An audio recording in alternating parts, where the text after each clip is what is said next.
For years, Hunter had been stuck behind cold, unfeeling metal bars, watching as people walked by. Every day, they passed his cage, their faces lighting up with excitement as they picked out puppies. The sound of papers being signed, the voices filled with joy, the wagging tails, all of it echoed through the shelter, as dogs left to join new families. But Hunter never experienced that. No one ever stopped to look at him. It seemed like a hopeless wait. He had given up. Until one day, everything changed. A couple came and stopped in front of his kennel, their gaze locking with his.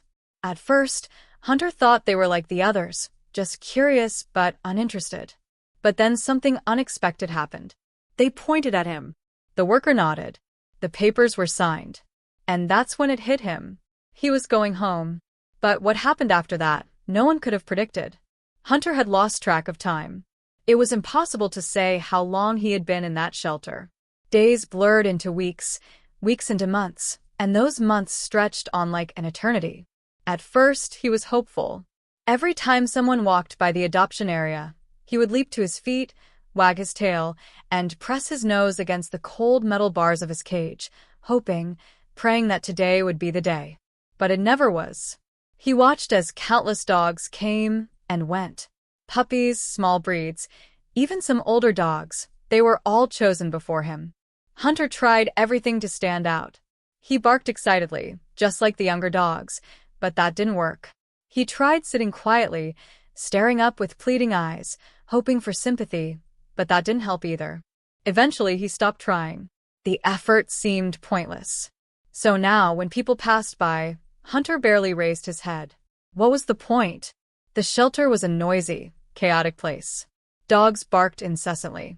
The air smelled like disinfectant, and the concrete floors were always cold. The volunteers came and went, feeding, cleaning, and occasionally taking the dogs for short walks outside. But Hunter never felt free. His cage was small, barely enough space to turn around. His food bowl was always full, but the kibble was dry, tasteless. The only warmth he felt was when a staff member would stop by to scratch behind his ears, but those moments were few and far between. At night, when the barking quieted and the lights dimmed, Hunter allowed himself to remember a time before this life. He had once had a home, a real home, a warm bed, a backyard to run in, and a person who had loved him. That seemed like a distant dream now. Now, he was just another forgotten dog, locked behind bars, waiting for a chance that might never come. Then one afternoon, something shifted. Hunter didn't even notice it at first. He was curled up, resting his head on his paws when he noticed movement outside his kennel. A man and a woman stood there. He had seen plenty of people before, walking by, glancing into each cage, and then moving on, usually drawn to the more energetic, younger dogs. But these two didn't move on. They were looking at him. He lifted his head slightly, but didn't get up. They spoke in hushed tones to the shelter worker, who nodded. A few moments later, the latch on his cage clicked. It had been so long since Hunter had heard that sound. A leash slipped around his neck. A voice spoke his name. And then, for the first time in what felt like forever, he stepped outside. The air outside felt different. For so long, the only world Hunter had known was the cramped, noisy shelter. The scent of disinfectant, the constant barking, the cold concrete floors, that was his reality.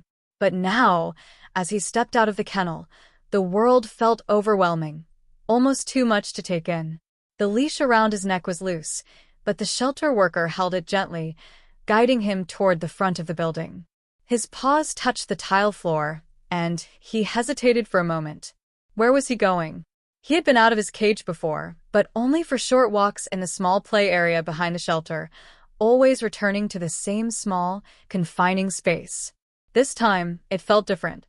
As he walked through the hallway, he could feel the eyes of the other dogs watching him. Some barked. Some whined. Most just stared, curious, silent. They had seen other dogs leave, and they knew what it meant. Hunter kept walking, the shelter worker guiding him through the hallway toward the glass doors at the entrance. Beyond those doors, he could see sunlight streaming onto the sidewalk, cars passing by, and trees swaying in the breeze. It had been so long since he had been outside. The couple was waiting for him near the front desk. The man held a stack of papers while the woman smiled, kneeling slightly as Hunter approached. He stopped, unsure. The worker gave the leash a gentle tug.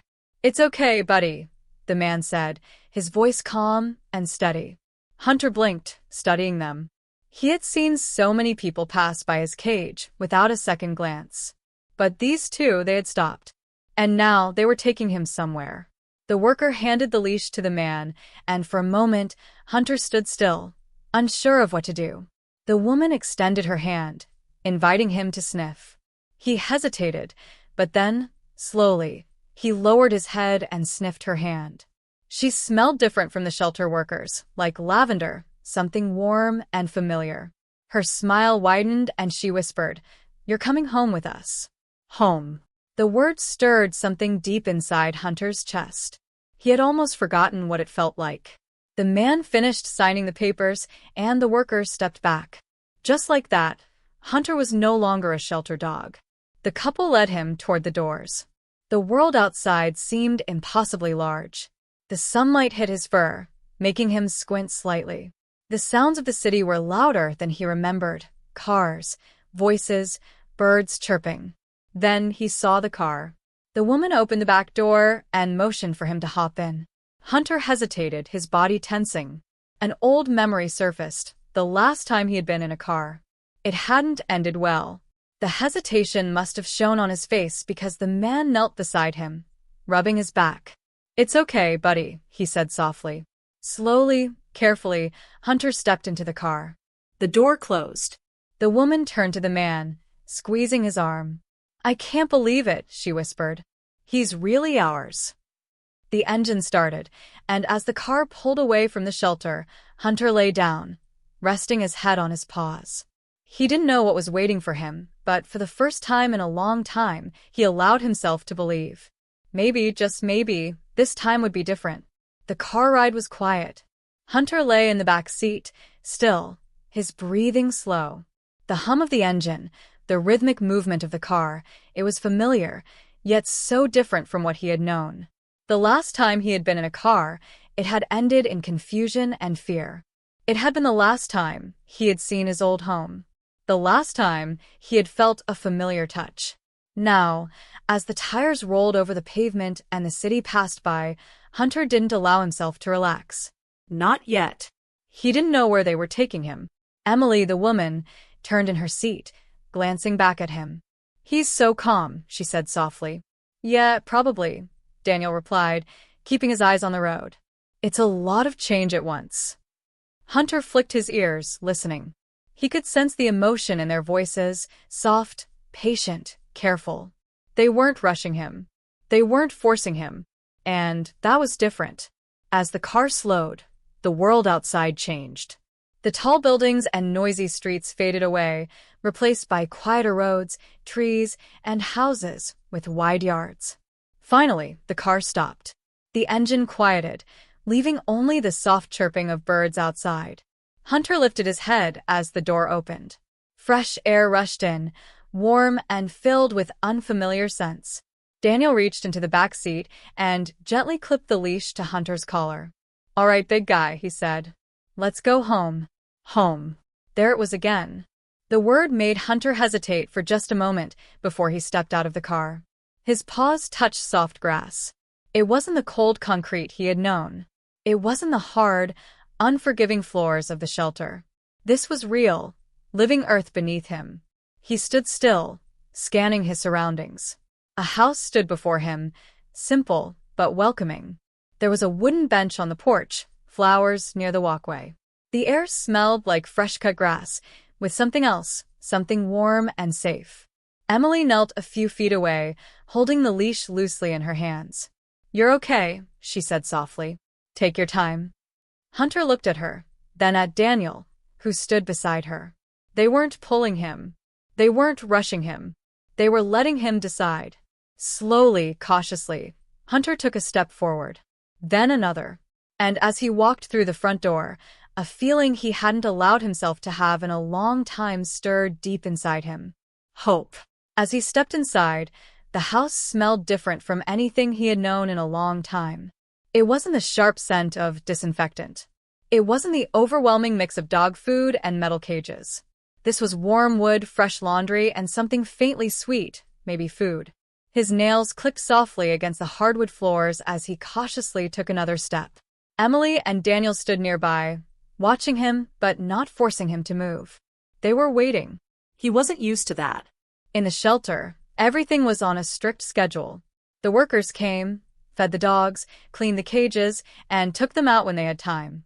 No one waited for a dog to feel ready. Hunter turned his head slightly, scanning the room.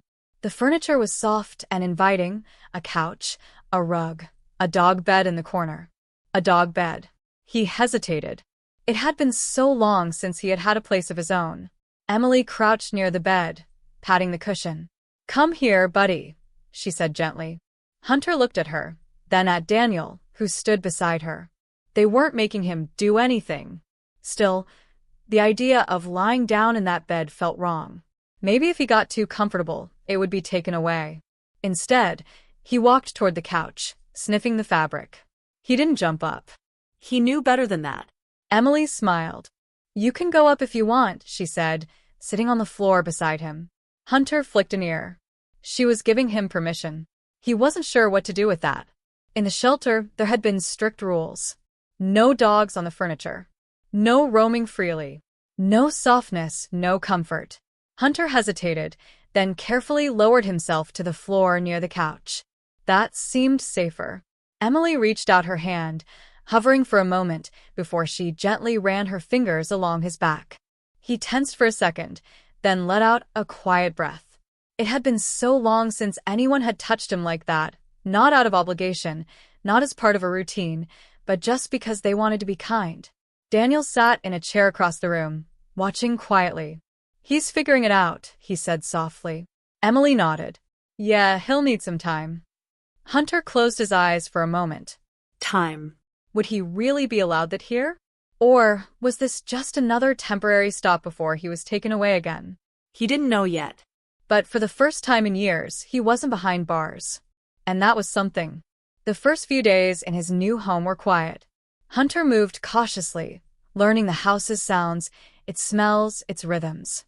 He didn't roam far, always keeping close to the walls, never venturing too deep into the unfamiliar space. Daniel and Emily gave him space. They didn't crowd him. They didn't force affection on him. They spoke softly, moving at a slow, steady pace, as if they understood that trust couldn't be built overnight. He ate when they weren't watching. He drank from his water bowl, but froze if footsteps approached. He found comfort in small corners where he could observe without being noticed. It wasn't that he didn't want to trust them. It was that he didn't know how. At the shelter, trust had meant getting hurt. Dogs were returned all the time. Families took them home, only to bring them back when they decided it was too much work. Hunter had seen it happen over and over again. He had learned that hope only led to disappointment. Then one evening, something changed. It was late. The house was dimly lit. The soft hum of the television filled the quiet. Emily sat on the couch, a blanket draped over her legs, her fingers running absent-mindedly along the fabric. Daniel was reading, his brow furrowed in concentration. Hunter lay in his usual spot near the couch, not too close but not too far, just close enough to watch. Then, without thinking, he moved. Just a small shift, his paws sliding closer to Emily's feet. She noticed, but didn't say anything. She didn't reach out. But Hunter saw the smile on her face. It was small, knowing. A few minutes passed. He moved again. This time, he let his head rest gently against the side of the couch. Emily exhaled softly, but still, she didn't touch him. She didn't rush him. She waited. Finally, Hunter let out a deep breath and closed his eyes. It was the first time in years that he had allowed himself to be close to someone. The first time he had let himself relax. And for the first time, he started to believe that maybe, just maybe, this was real.